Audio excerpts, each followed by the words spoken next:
we are going to start a series of 4 classes looking into the subject of life after death. So let us start with the first class today, in which Dr. Besant is going to explore how we look at death in general in the West contrasted to the East. This webinar is based on Annie Besant's book, Death and After. So I will read excerpts from the book and then I will comment and elaborate on those ideas.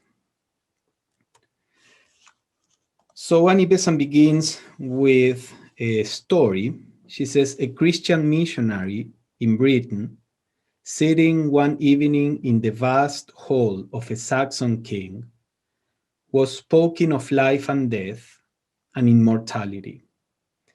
A bird flew in through a window, circled the hall in its flight, and flew out once more into the darkness of the night. The Christian priest bade the king see in the flight of the bird within the hall the transitory life of man. Out of the darkness, through the open window of birth, the life of a man comes to the earth. It dwells for a while before our eyes. Into the darkness, through the open window of death, it vanishes out of our sight. And man has ever questioned of religion, whence comes it, whither goes it? And the answers have varied within the faiths. So in this story, there is something interesting, that the bird has an existence before and after coming into the hole and briefly flying in the hole. So the idea is that if we compare the life of the bird outside of the hole, and in this metaphor, as Annie Besant says, the time that the bird spends in the hole is very brief compared to the time that the bird is outside of the hole. And being inside the hole means, or in the metaphor, represents our what we call life. So in this metaphor, we can see how life is very short in comparison to the overall existence of the bird, or in our case, it would be to the overall existence of the soul. I think this is one point that we are going to see more clearly as we proceed, but this is a very important point. Because we are aware right now, we have the sense that our existence is basically this physical existence, and we may think that there may be life after death or before, but that has very little room in our awareness. For us, this is the real life. This is not just a passing experience within a larger frame of our souls. The esoteric philosophy postulates exactly the opposite. This life is a very short and passing experience, and the time that we spend outside of this physical plane, outside the hole, is far longer, and in many cases, I would say most cases, is far more enjoyable than the life on the physical plane. So we will see that in particular as we proceed with the series of classes. So Annie Besant says, today, in modern times, and this was written at the beginning of the 20th century, so a century later, this is even, I think, truer, what Annie Besant would say here.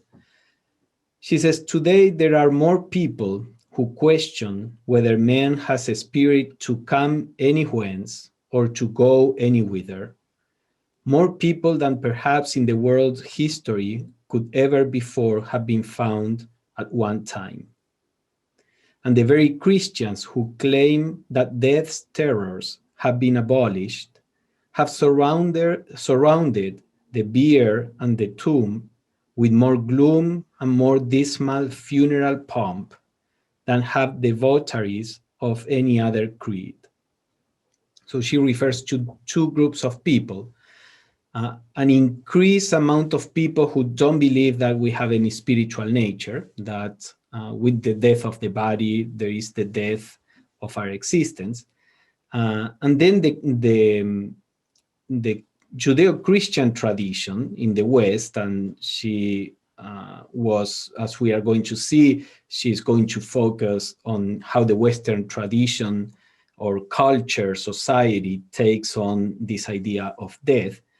But in the Western tradition, heavily influenced by Christianity, she says it is strange that the idea of death is so gloomy, so terrible. Death as something that we should be afraid of. As she's going to show, this is not the case, or was not the case in the past. Today, with the globalization, there is also an expansion of the materialistic view, so that may not apply necessarily today too much. But generally speaking, the idea of death was perceived very differently in other cultures, as she is going to show. So she continues with the Western view of death. In literature and in art alike, this gloomy fashion of regarding death has been characteristic. Death has been painted as a skeleton grasping a scythe, a grinning skull, a threatening figure with terrible face and uplifted dart, a bony scarecrow shaking an hourglass. All that could alarm and repel has been gathered round this rightly named King of Terrors. That such a view of death should be taken by the professed followers of a teacher, Jesus, said to have brought life and immortality to light, is passing strange. So we all are very familiar with this. Death is depicted in the most terrible ways.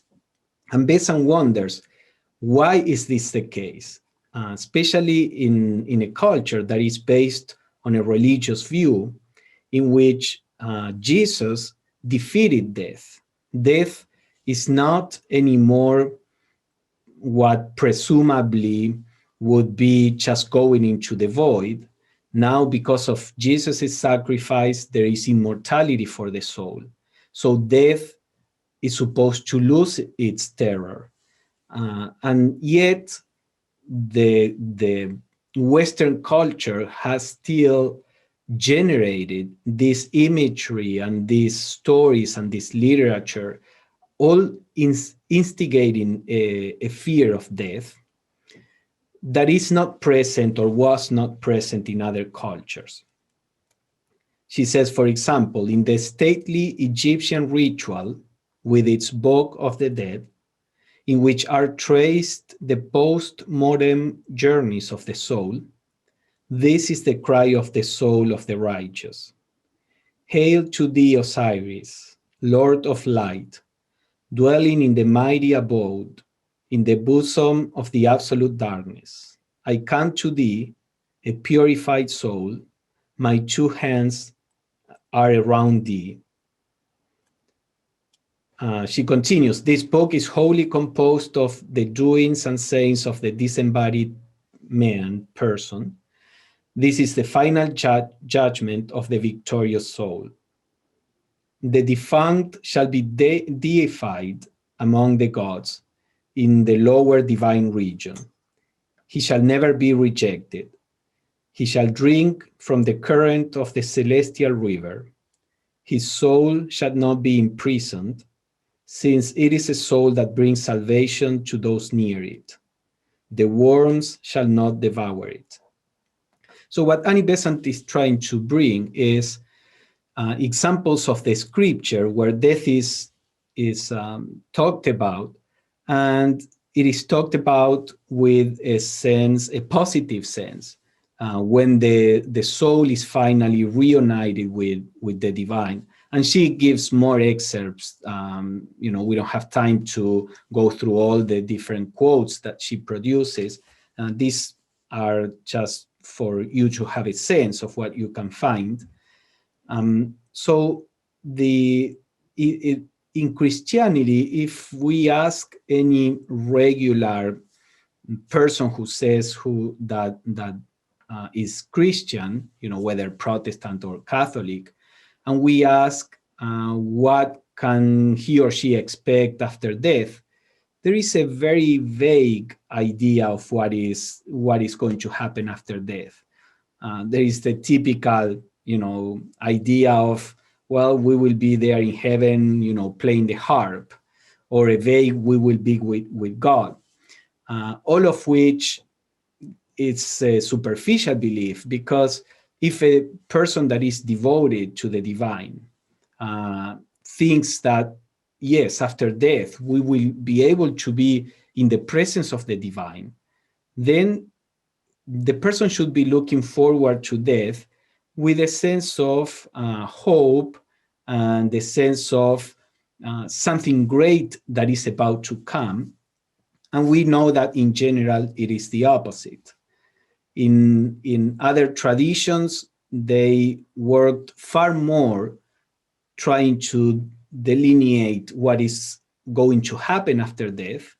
And for what Annie Besant says here, the population in general had a far more acceptance about what death was. In fact, there are these stories sometimes attributed, for example, to the Greek religion, where the angel of birth was the one that was putting chains around the newly incarnated soul, and the angel of death is the one that breaks those chains and frees the soul.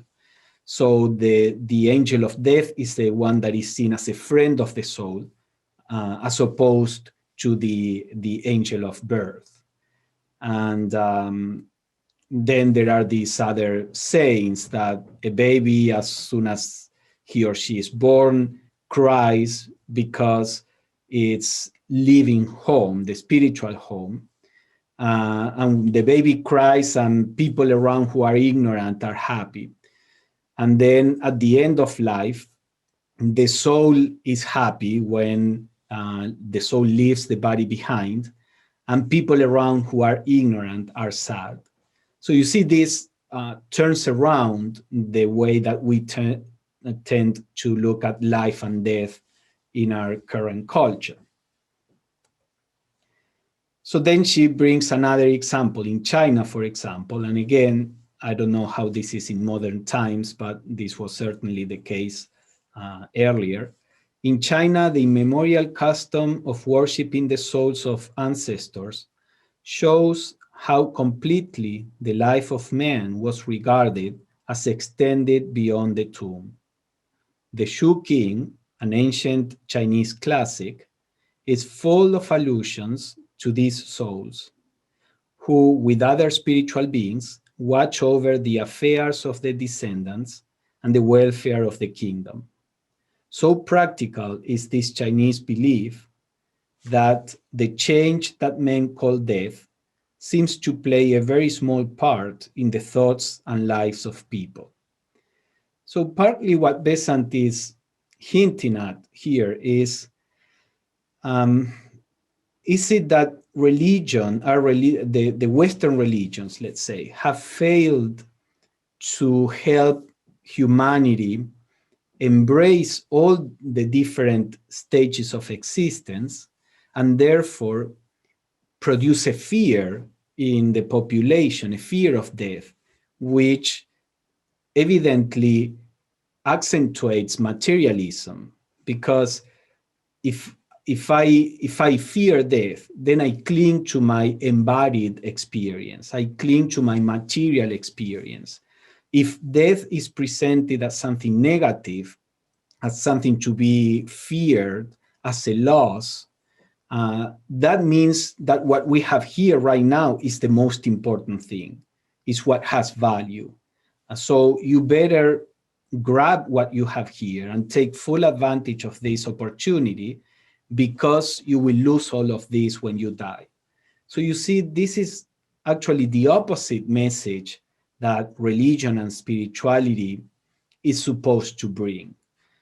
It's not that physical life is not necessary, that is not important. Obviously, there is a reason why the soul incarnates, but the idea that death is something to be feared, to be rejected, just make us be more materialistic. And all of this is part of Besant's questioning of why, and she is going to continue asking, why was this the case? Why is this the result in the West of the Christian approach? So she says, the whole ancient world basked in the full sunshine of belief in the immortality of man, lived in it daily, and went with it in calm serenity through the gate of death. It remains a problem why Christianity should have the unique terror of death that has played so large a part in its social life, its literature, and its art. It is not simply the belief in hell that has surrounded the grave with horror.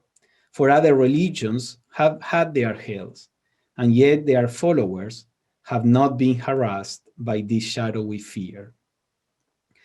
Now, I would say that there is a difference here, and my thought is that here may be why in Christian countries there is this fear of death. Because in many of the ancient religions, there is a mention of different hells, but all these hells are temporary, and they are experiences that the soul has to go through if the soul did, sinful deeds. But eventually, the soul would come out of it. In Christianity, there is far more this idea of eternal damnation, of eternal suffering, of going to hell and having no return.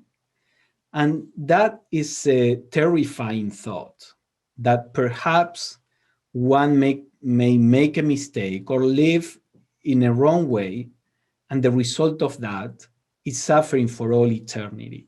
So I think that even though other religions also have the idea of heavens and hells, they didn't have this idea of the eternity of those experiences. And perhaps that's one of the reasons. Now, there is another reason that Annie Besant suggests here, and I agree that this is probably part of the causes for this particular view. She says maybe the difference is a question of race rather than of creed, that the vigorous life of the West shrinks from its antithesis, that its unimaginative common sense finds a bodiless condition too lacking in solidity of comfort, whereas the more dreamy mystical East, prone to meditation, and ever seeking to escape from the thraldom of the senses during earthly life, looks on the disembodied state as eminently desirable and as more conducive to unfettered thought. And I think this may be part of the reason. Obviously, the West is a civilization that is far more focused on the material. We have developed a very successful science. Well, I don't know if we would say successful, but systems of social organization that have influenced the whole world, democracy and all of this was generated in the West by the Greeks, for example. And that way of organizing ourselves has influenced many countries around the world. So I think it is true that the Western tradition normally is more focused on so-called common sense, on material questions and achievements and developments. And it may be that in that frame of mind, the idea of a disembodied state is just too subtle, too, you know, uh, misty in a sense.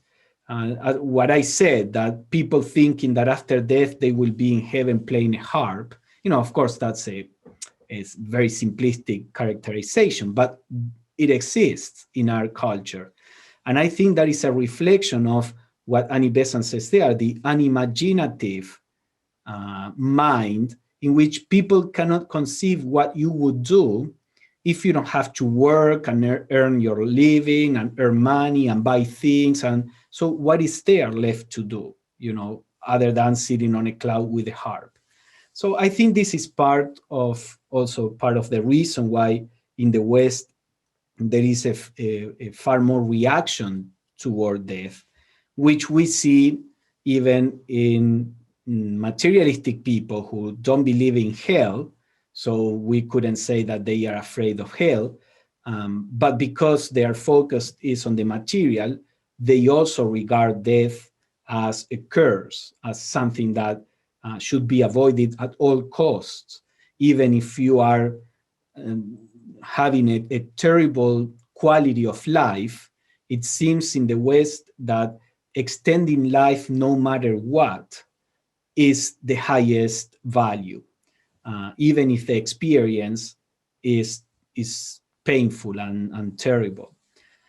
So what we are going to see, I think the theosophical teachings about all of this are very important, because they show us a completely different view of who we are, of what physical life is, and what the afterlife, the post-mortem states are, and the value of these different states that we go through.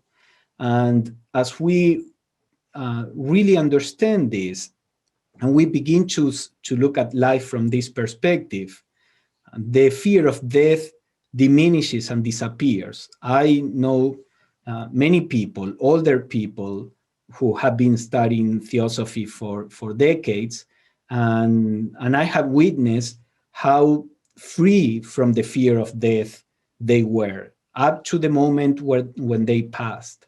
I have seen how changing our views, of course, it requires not only to memorize what a book says, but to digest these teachings and to reflect on them and to try to start living according to them. And I have seen how when we do this, the fear of death disappears. So after this introduction, the first subject we are going to explore is what aspects of us are immortal and what are perishable. Besant says, ere passing to the consideration of the story of man in the postmortem state, it is necessary, however briefly, to state the constitution of man as viewed by the esoteric philosophy. For we must have in mind the constituents of his being ere we can understand their disintegration. So she will show a couple of ways of looking at the constitution of human beings. If you are more or less familiar with theosophical teachings, you will know that this literature presents a rather complex constitution of human beings. And Annie Besant will justify that and will show that there is actually, if we want to understand what happens after death, we need to understand our human constitution in a more complex way, rather than the simplistic way that many people think of, just being a duality. We have a body and we have a soul or a spirit. That simplistic view of a human being is not enough to allow us understand what happens at death and in the states after death. So she will start with this subject. So she says, if we consider the bodies of men, and you see that she uses the plural, so there is more than one body for each person. The dense body is the visible, tangible, outer form composed of various tissues. So this is the physical body. She calls it dense body. And this is the one that we perceive with our five senses. People who don't have any particular spiritual or philosophical thought, and they tend to regard human beings just as this dense body, this physical body. In the Theosophical view, this is the most superficial aspect of ourselves. As Annie Besant says, they are the outer form. There is an inner reality more central to us that is completely unknown to most people. So this physical body is the most superficial aspect of us. And then there is also what in Theosophy is called the etheric double, which she says is the ethereal counterpart of the body, composed of physical ethers. So in the image there, you see that there is a bright little aura, let's say, around the physical body. And that is an ethereal counterpart, as Besant says. And we will see what the function of this is. It cannot be perceived by the five senses, although when people begin to develop a little more of a subtler perception, the etheric double can be seen as very similar to this, as a kind of whitish, thin aura, let's call it. It has some sense of these little spikes, which that is the vital energy that flows through this etheric double of the physical, as we are going to see. And these are these two principles. They work during life. They work always together. We will see all of this. So then there is prana, which is vitality. She says this is the integrating energy that coordinates the physical molecules and holds them together in a definite organism. It is the life breath within the organism, the portion of the universal life breath appropriated by the organism during its lifespan. It appears in two forms. So this principle, vital principle, in the Theosophical view, this is an independent principle from the body. There is a universal vital principle which enters the body, especially, let's say, during fecundation. Then prana enters that embryo that is beginning to develop. And then as the embryo develops, also the etheric double of the embryo begins to develop. Actually, in the Theosophical view, it's the opposite. The etheric double develops first, and then the physical cells follow the development of the etheric double, because the etheric double is like the mold around which, the invisible mold around which the physical body is built. And this etheric double is the vehicle for prana, for the vital principle. The vital principle flows through this etheric double and goes into the physical body. And as we are going to see more in detail, Annie Besant says here that prana holds all the matter of the physical body together. And this is a very important function. It takes all these atoms, brings them together into different structures, and they work all together as a single organism. So we'll see this more in detail. So she says, prana appears in two forms. She calls it, one, the energizing vitality, which operates at the level of the etheric body, and then the automatic vitality, which operates at the level of the physical, the dense body. So we will see a little more about that later. Then there is another aspect of human beings. So far we have these three: physical body, the etheric double, and the prana. But there is more to us, to our constitution. So the next principle is kama, which kama is a Sanskrit word, which means desire. So she says kama is the aggregate of appetites, passions, and emotions, common to men and animals. The emotions evolving to a higher point in men under the play of the next principle, the lower mind. So all this that we have been describing, physical body, we see that animals and plants, they also have physical bodies. The etheric double is also present in animals, plants, even in minerals. Then prana, the vital principle, is also present in animals, plants, even in minerals. Now, when we come to what we can call emotion, Theosophical literature says that plants are in the process of developing that which we will know as emotion. Obviously, plants are sensitive. They can sense the environment, and there are some experiments where the plants may sense also even subtler stimuli that is not necessarily physical. But the plants, according to the occult teachings, don't have emotions as we know them. Emotion is a principle of consciousness that is latent in plants and begins to develop in the animal kingdom. As we go up in the progression of evolution of the different animal forms, and we come to the higher animals like pets or horses, elephants, etc., we see that they show a quite complex emotional nature.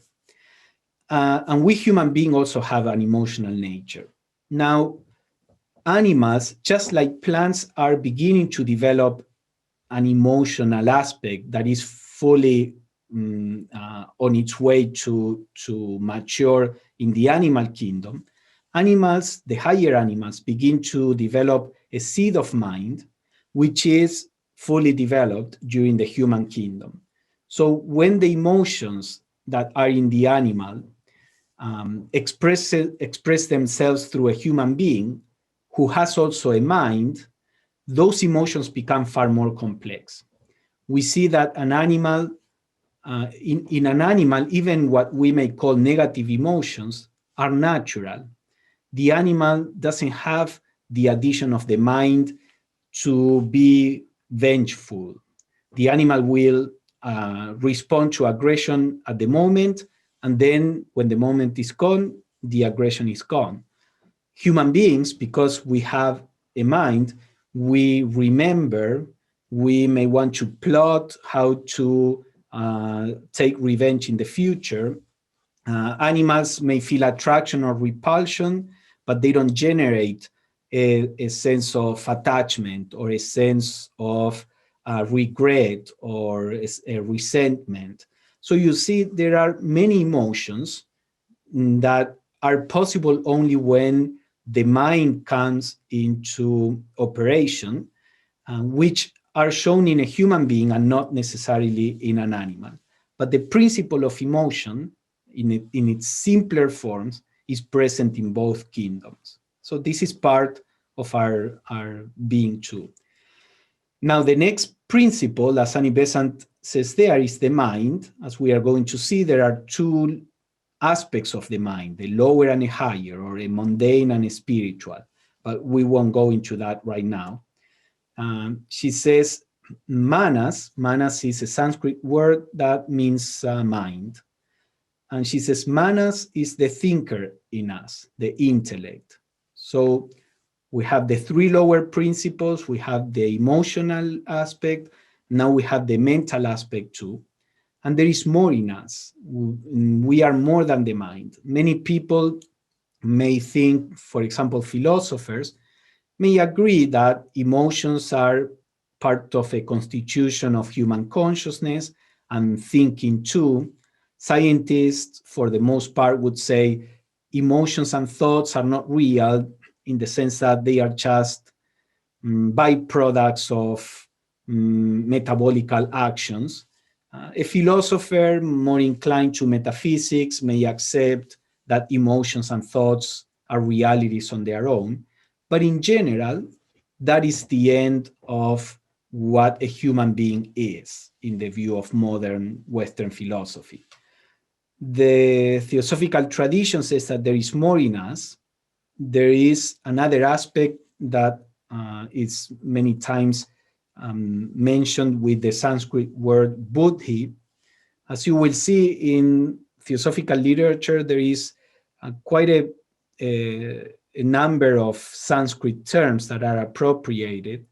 Blavatsky, one of the founders of the Theosophical Society, began doing this because she said that in the West and in Western languages, our knowledge of the human psychology and human spirituality is quite simplistic, and therefore we have not generated good enough terms to talk about the different subtleties and the subtle differences of different states of consciousness, different components of a human being. So she said she had to record to use ancient languages, and Sanskrit is one that is quite complex and gives a lot of tools for this. So you will see that in Theosophical literature. The word buddhi comes from the same root as the word Buddha, which means enlightenment or awakening. So buddhi is what we could call the seed of wisdom within ourselves. So just as we human beings have the ability to feel, have the ability to think, we also have wisdom in us. We have the ability to be wise. Now, at this moment in evolution, we are in a process where the wisdom aspect is still, for the most part, latent. So the spiritual life is about awakening that wisdom aspect in ourselves. And that is buddhi, which is an aspect of the spirit. The spirit is the highest principle in us, and we will see this later. And buddhi manifests above the intellect, above the mind. It's a faculty that transcends the mental faculty that we have. So to summarize this in a table, we see if on the right, we have the 7 principles that constitute human beings. The first one, she didn't mention the Sanskrit term, Atma. Atma means self. And many times that self is the source of will, not necessarily the will, the mental will, I will to do this or that. Will as this spiritual power, spiritual force that carries us through the pilgrimage of the soul in order to attain full self-realization. Then we have buddhi, which is wisdom. Sometimes it is called spiritual intuition. We have manas, which is the intellect. The word intellect in the 19th century was normally used for a higher faculty than the mind. Sometimes the word soul, for example, in Greek, the word that they use for the soul is nous, and many times nous is translated as intellect in the West. So that aspect, the higher aspect of our mind, the intellect, along with buddhi and manas, Annie Besant says that it's the immortal triad, meaning this aspect is immortal. When we are going to explore death, we will see that death doesn't affect any of these 3 aspects in us, Atma, buddhi, or manas.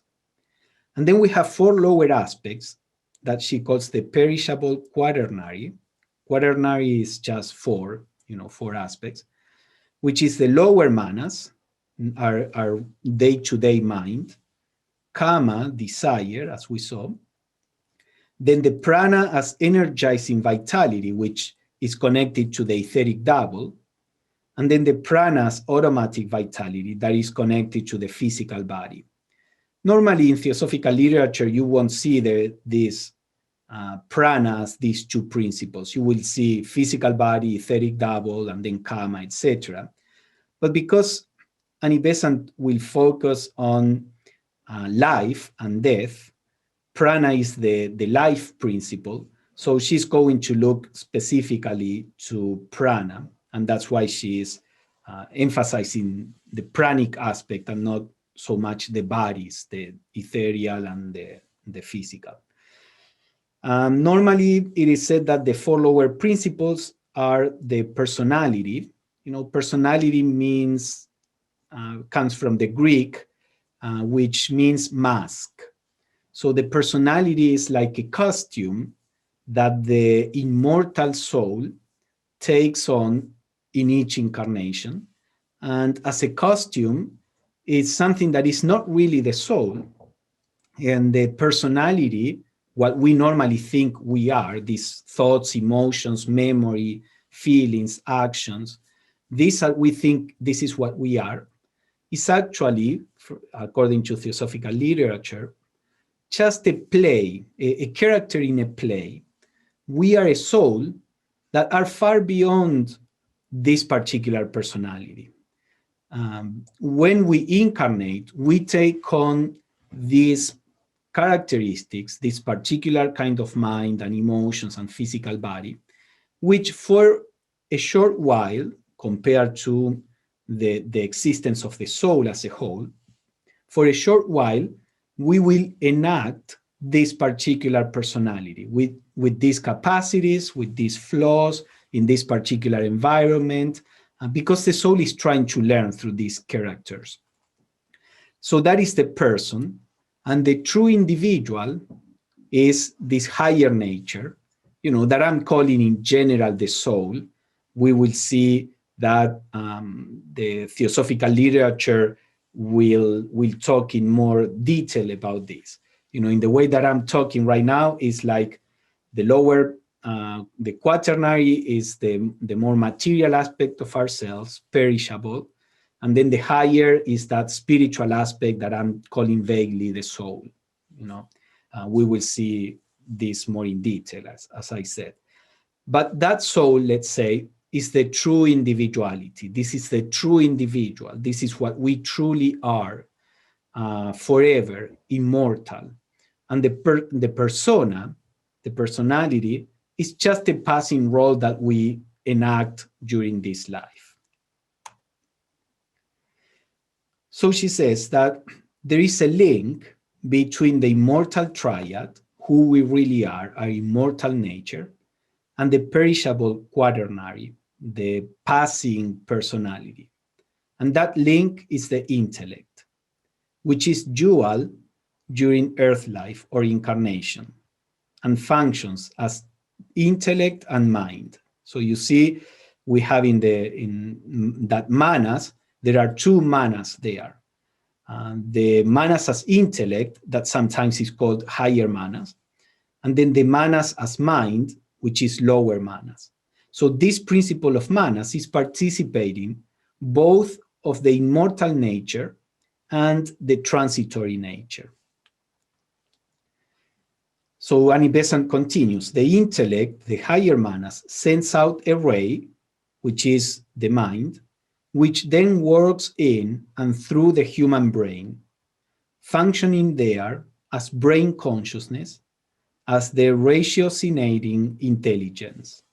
So our reason, our mind, with memory, thinking, projecting into the future, this is a ray from the intellect. The idea of a ray means that it's just a small expression of it. The intellect is the repository of all the experiences of the soul.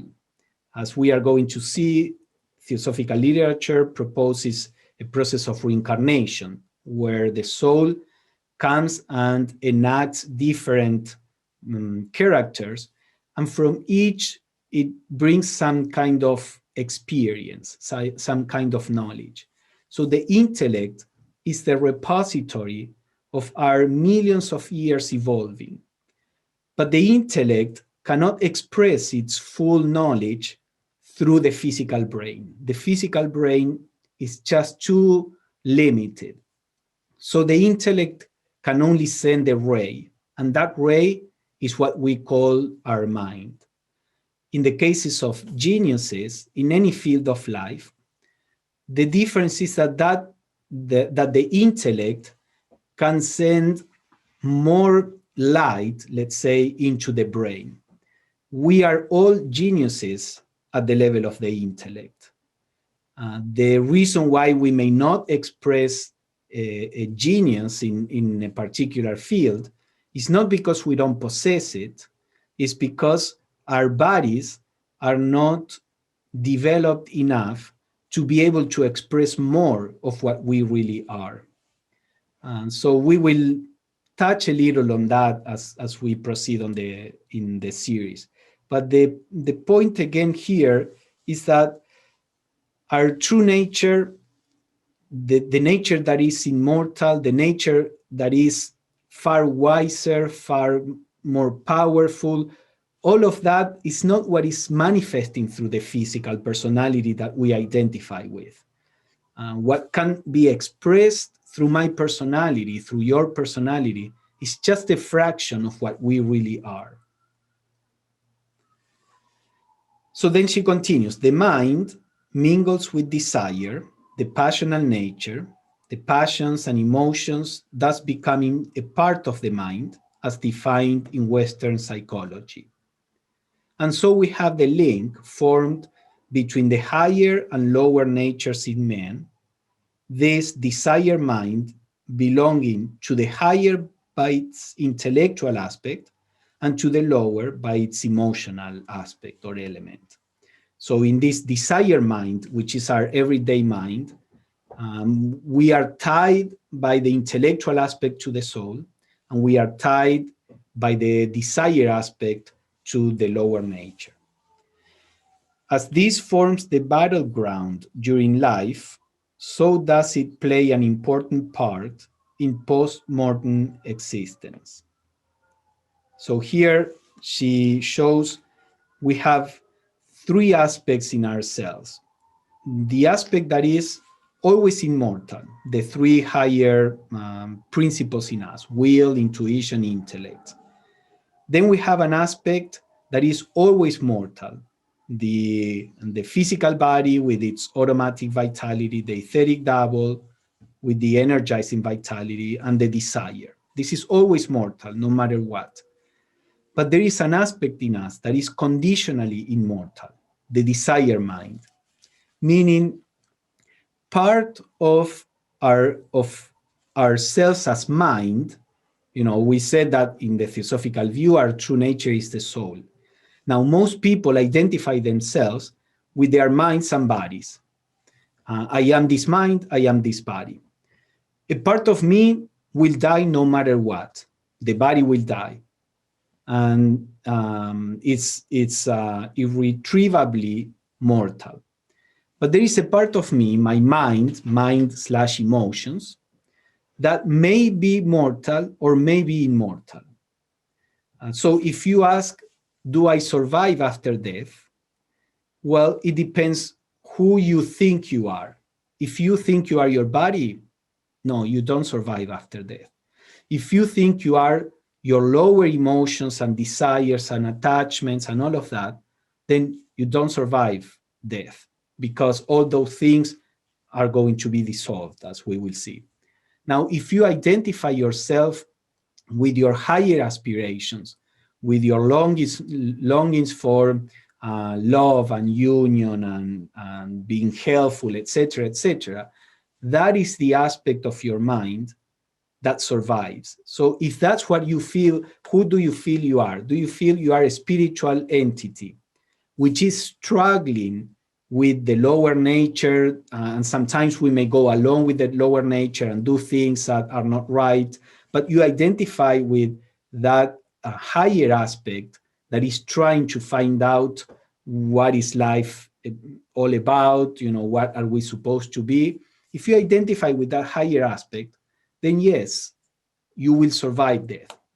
But if you identify with your appetites and just with your desires and with selfish, endeavors, then that person, because that person is identified with those elements, that person is not going to survive death.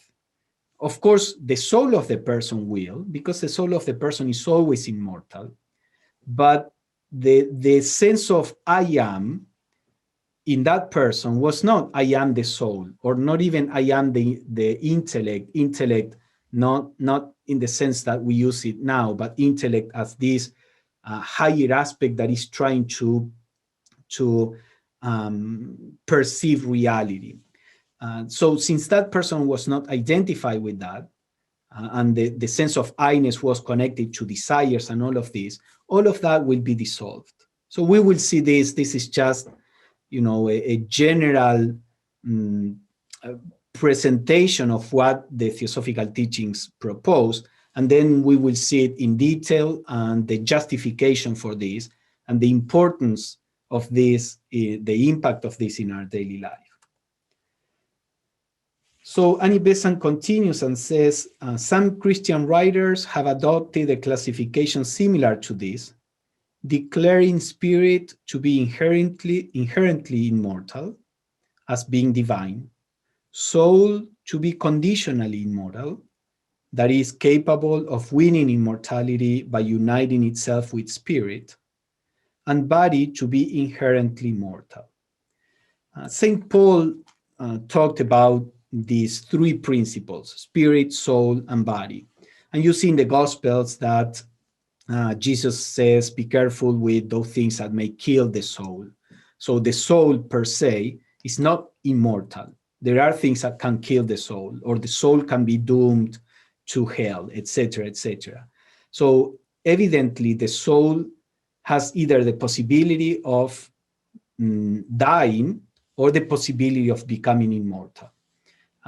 Now, most Christians don't really believe in this. This is more generally Christian mystics would talk about this threefold aspect. For the most part, most Christians, whether Catholic or Protestant, they have this idea of a dual nature, the soul or spirit and the body, which is what Besant says next. She says, the majority of uninstructed Christians chop man into two: the body that perishes at death, and the something, called indifferently soul or spirit, that survives death. This last classification is entirely inadequate if we are to seek any rational explanation of the phenomena of postmodern existence.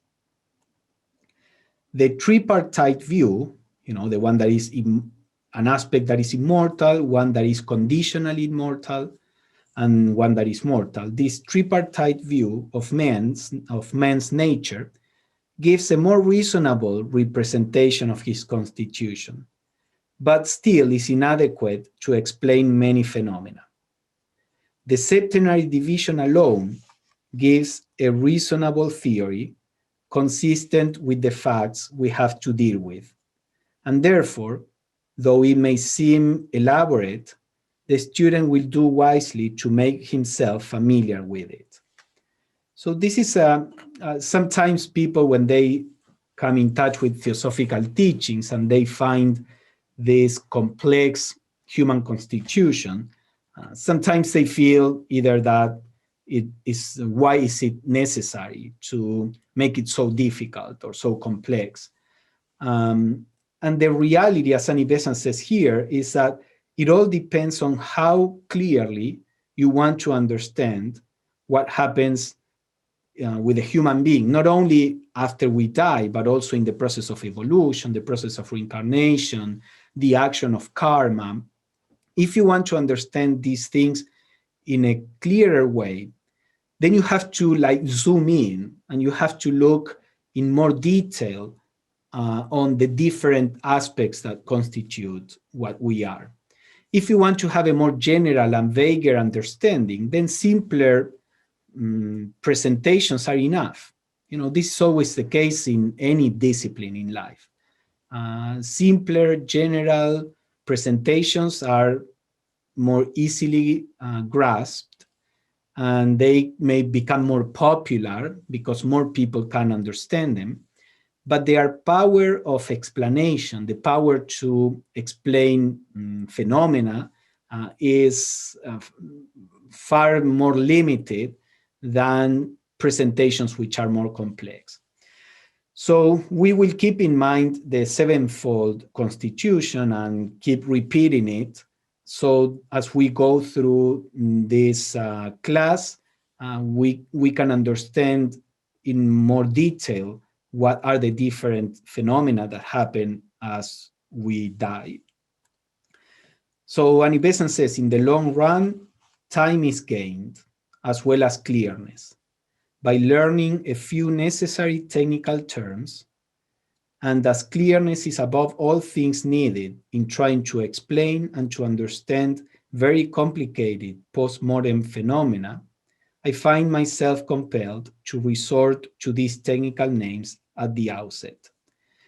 When Annie Besant wrote this book, the idea was to write introductory books. However, she says, this is inevitable, even though this is introductory.